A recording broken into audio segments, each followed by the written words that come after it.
The Essential IVP Reference Collection. This podcast is at the basic level. It requires no knowledge of Accordance Bible software or Hebrew or Greek. In this podcast, we'll be looking at the Essential IVP Reference Set. It's one of our most popular modules, and at 14 individual modules, one of our most massive sets. The IVP Reference Collection is a trustworthy resource for biblical study from one of America's leading evangelical publishing houses. The single CD contains the work of hundreds of today's leading biblical and theological scholars, gathered together in 17 books, over 12,000 pages, and over 10 million words. The set includes a Bible Atlas, 4 Bible commentaries, and 12 different dictionaries, covering the Bible, theology, and related topics. Each of these is a different tool at Accordance, save for the 4 additional pocket dictionaries, which have been grouped together in a single module. Let's take each of these sets of tools in turn and see what they have to offer us for the study of the Bible. The IVP New Bible Atlas. IVP's New Bible Atlas is a very good traditional atlas in print. The electronic edition offers none of the customizations available in Accordance's own Bible Atlas. It does, however, combine the features of a traditional geography of the Holy Land with those of an historical atlas.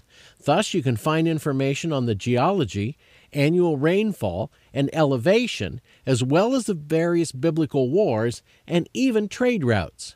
It also includes excellent explanations of each of its maps and well-written summaries of each historical period. The atlas is divided into 6 chapters. Notice that the initial one deals with the geography of the Holy Land, while the last one deals with modern-day Israel. Together, these make the atlas much more well-rounded than your run-of-the-mill set of Bible maps. Besides, this is only the first volume in this massive collection of reference works. The IVP Bible Commentaries. The IVP reference set includes 4 different commentaries. Only one of these commentaries is a traditional one, and that's the New Bible Commentary, which covers the entire Bible.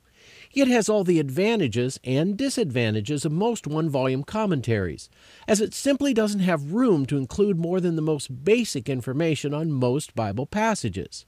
These all-in-one commentaries also have an unfortunate tendency to ignore the really difficult passages. However, difficult passages are at the heart of the Hard Sayings commentary, which covers the 500 most difficult scriptures. This 1-2 combination is enough to get you through most any Bible study. If that weren't enough, there are also 2 more commentaries, both my personal favorites. They are the Bible Background Commentaries, which offer cultural, historical, and theological background for various passages. These are often the most difficult areas for a novice to investigate, since they're not immediately apparent, nor easily accessible through word studies. I recommend these 2 volumes highly. The IVP Bible Dictionaries. Why on earth would anyone need 12 different dictionaries on the Bible, with still more in the works? I must confess, this was my first thought when I looked over this IVP reference collection. However, a closer look showed me that the IVP editors were right on target, and that dividing the information in this way has distinct advantages to those of us using them. Here's a quick overview of each of these dictionaries. The New Bible Dictionary is among the best one-volume Bible dictionaries in the world, consistently garnering high marks among reviewers. The Dictionary of Biblical Imagery, according to IVP's website, is the first contemporary reference work dedicated to exploring the images, symbols, motifs, metaphors, and literary patterns found in the Bible. It also examines the Bible's universal archetypes or master images, including plot motifs and character types that reoccur throughout life, literature, in the Bible. The 2 dictionaries on theology, one of them historical and systematic, the other biblical, offer easy access to the most important theological ideas and movements from biblical times to the present. These award-winning New Testament dictionaries by IVP are head and shoulders above most Bible dictionaries. First, each has been edited by experts in that particular subfield of New Testament studies and presents the fruit of evangelical scholarship at the end of the 20th century in an attempt to bridge the gap between scholars and students of the Word.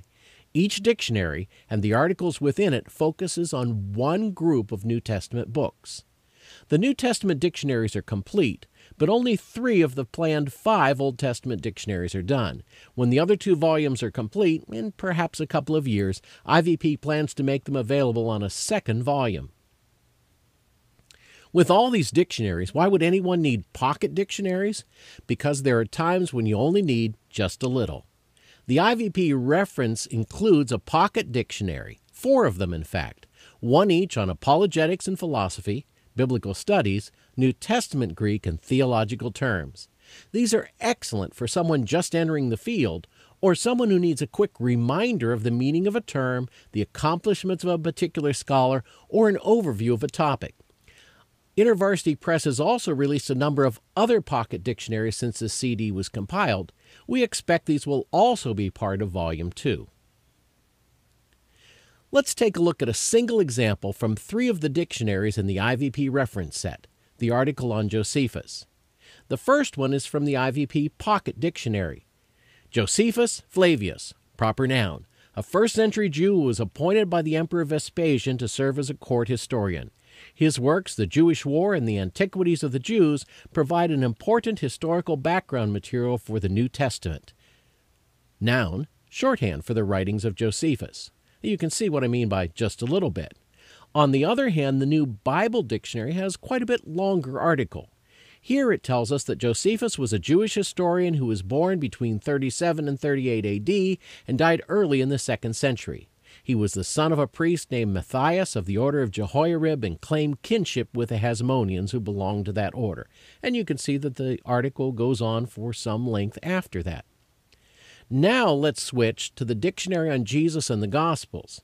Here the article on Josephus focuses on the Gospel. The first-century Jewish writer Josephus is significant for a study of Jesus for 2 reasons.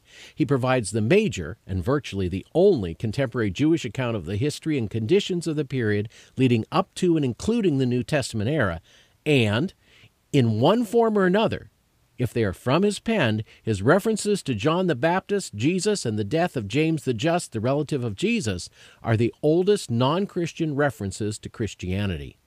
This article is long enough that it requires subtitles. So the first section is Life of Josephus, the second Works of Josephus, and the third the Testimonium Flavianum. Here's a graphic representation of the same information. 3 different IVP dictionaries on a single article.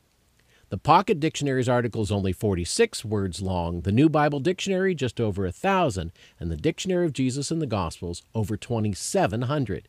Just like when you order fries, you can choose between small, large, and supersized. What's harder to graph is that each article also gets progressively less general and more technical. I don't even think it's possible to outgrow this particular reference set. Now that you've seen all this, is it any wonder the Essential IVP Reference Set is one of our best-selling collections? The print editions of these volumes total $450, plus the cost of shipping. The Accordance electronic version is only $180. You won't even have to build an extra bookshelf to hold them. Besides that, this CD is often on sale for $144. In fact, if you check our website this month, January 2010, you'll find an even steeper discount. This has been Dr. J for Accordance Bible Software. Thank you for watching this episode of Lighting the Lamp.